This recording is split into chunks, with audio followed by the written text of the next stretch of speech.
Salam sejahtera Ibu Bapak Saudara Jemaat dan simpatisan GKI Klasi Solo. Mari sebelum kita membaca merenungkan firman Tuhan, kita bersatu hati di dalam doa. Mari kita berdoa. Bapa yang baik, kami mengucap syukur jika Engkau senantiasa memperkenankan kami, memberikan kami sukacita, kesehatan dan juga berkat yang luar biasa. Tuhan, bersama-sama pada hari ini kami akan mendengarkan kebenaran firman Tuhan.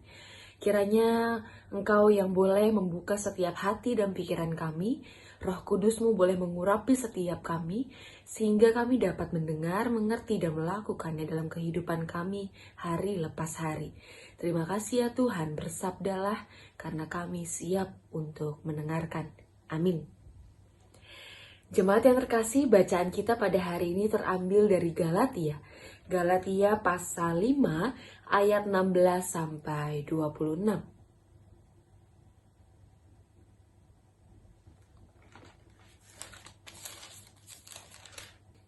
Galatia pasal 5 ayat 16 sampai 26. Demikianlah firman Tuhan. Maksudku ialah hiduplah oleh Roh, maka kamu tidak akan menuruti keinginan daging. Sebab keinginan daging berlawanan dengan keinginan roh, dan keinginan roh berlawanan dengan keinginan daging. Karena keduanya bertentangan sehingga kamu setiap kali tidak melakukan apa yang kamu kehendaki. Akan tetapi jikalau kamu memberi dirimu dipimpin oleh roh, maka kamu tidak hidup di bawah hukum Taurat. Perbuatan daging telah nyata, yaitu percabulan, kecemaran, hawa nafsu, penyembahan berhala, sihir, perseteruan, perselisihan, iri hati, amarah, kepentingan diri sendiri, percideraan, roh pemecah, kedengkian, kemabukan, pesta pora, dan sebagainya. Terhadap semuanya itu kuperingatkan kamu, seperti yang telah kubuat dahulu, bahwa barang siapa melakukan hal-hal yang demikian, ia tidak akan mendapat bagian dalam kerajaan Allah. Tetapi buah roh ialah kasih, sukacita, damai sejahtera, kesabaran, kemurahan, kebaikan, kesetiaan, kelemah lembutan, penguasaan diri. Tidak ada hukum yang menentang hal-hal itu. Barang siapa menjadi milik Kristus Yesus, ia telah menyalibkan daging dengan segala hawa nafsu dan keinginannya. Jikalau kita hidup oleh roh, baiklah hidup kita juga dipimpin oleh roh. Dan janganlah kita gila hormat, janganlah kita saling menentang dan saling mendengki. Saat seseorang menerima Roh Kudus yang dicurahkan di dalam kehidupannya, maka akan dipastikan selalu muncul perubahan yang nyata dan menakjubkan dari orang tersebut. Tetapi perubahan yang seperti apa?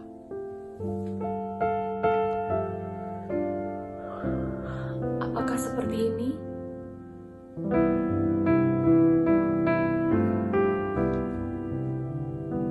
Seperti ini? Ataukah yang seperti ini?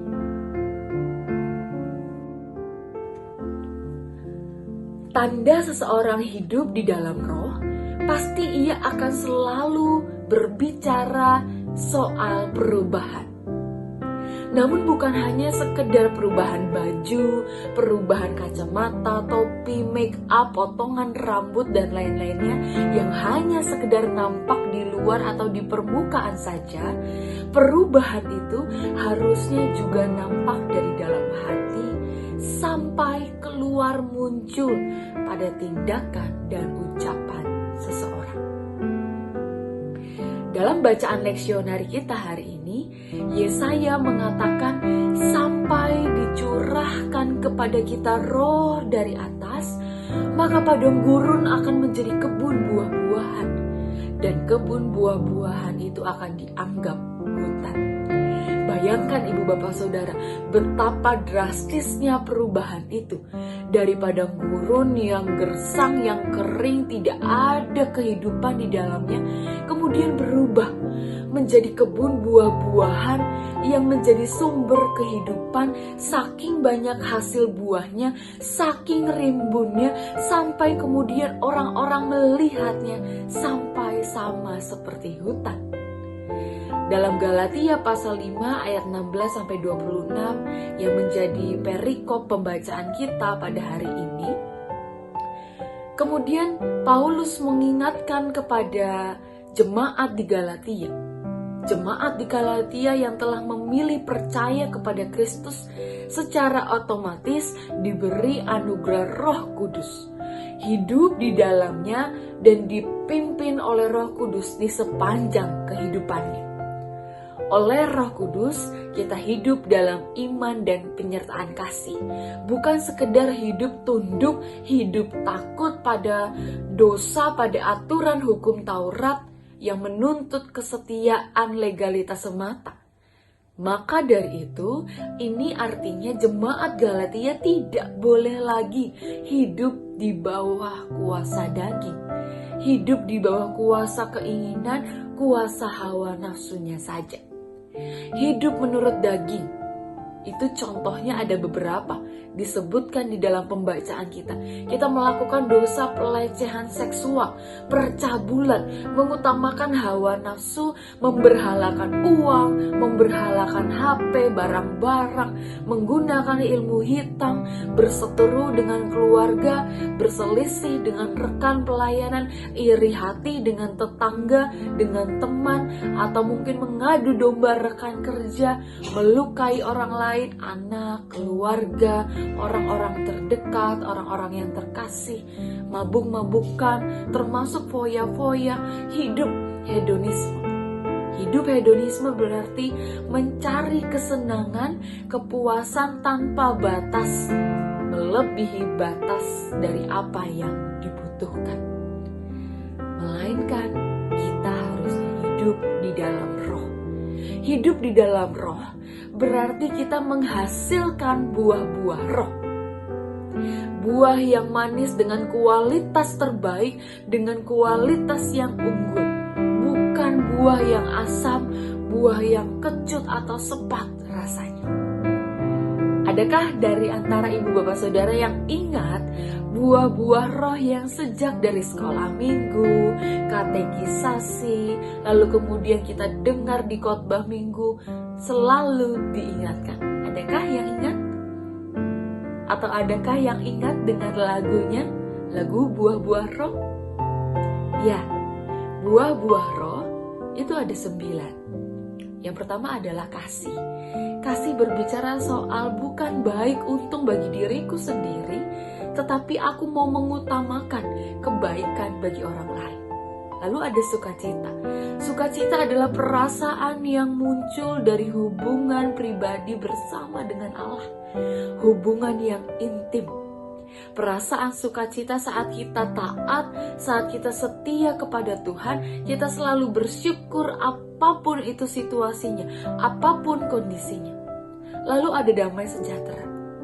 Damai sejahtera berarti ada kedamaian yang diberikan oleh Allah, yang memberikan kita ketenangan jiwa, kesejahteraan, termasuk saat kita kemudian mengampuni orang lain. Orang lain yang mungkin menyakiti kita, melukai hati kita. Ada kesabaran, artinya tahan menderita, tekun dan tahan uji. Ada kemurahan, menaruh perhatian pada yang lemah, dermawan, dan lain-lain. Lalu ada kebaikan, berlaku sesuai etika, nilai, norma sosial. Lalu ada kesetiaan, berarti loyal, bertanggung jawab pada setiap tugas yang telah diemban. Lalu ada kelemah lembutan, berkata bijak, sopan santun. Lalu ada penguasaan diri, mampu menahan diri dari segala keinginan, dari segala keinginan-keinginan yang berlebihan. Ibu bapak saudara jemaat yang dikasihi Tuhan, Roh Kudus itu selalu ada di dalam hati kita. Roh Kudus membuat kita tidak bisa lagi berbuat sesuka hati kita. Tetapi seringkali kehadirannya kemudian tidak kita sadari. Kehadirannya kemudian dengan sengaja kita tutupi.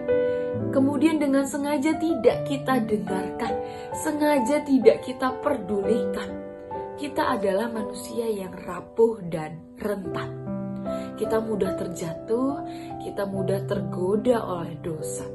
Maka dari itu, ingatlah bahwa kita hidup senantiasa dipimpin oleh Roh yang senantiasa menemani kita terus berjuang dan berproses untuk menjadi lebih baik. Amin. Tuhan Yesus memberkati kita semua.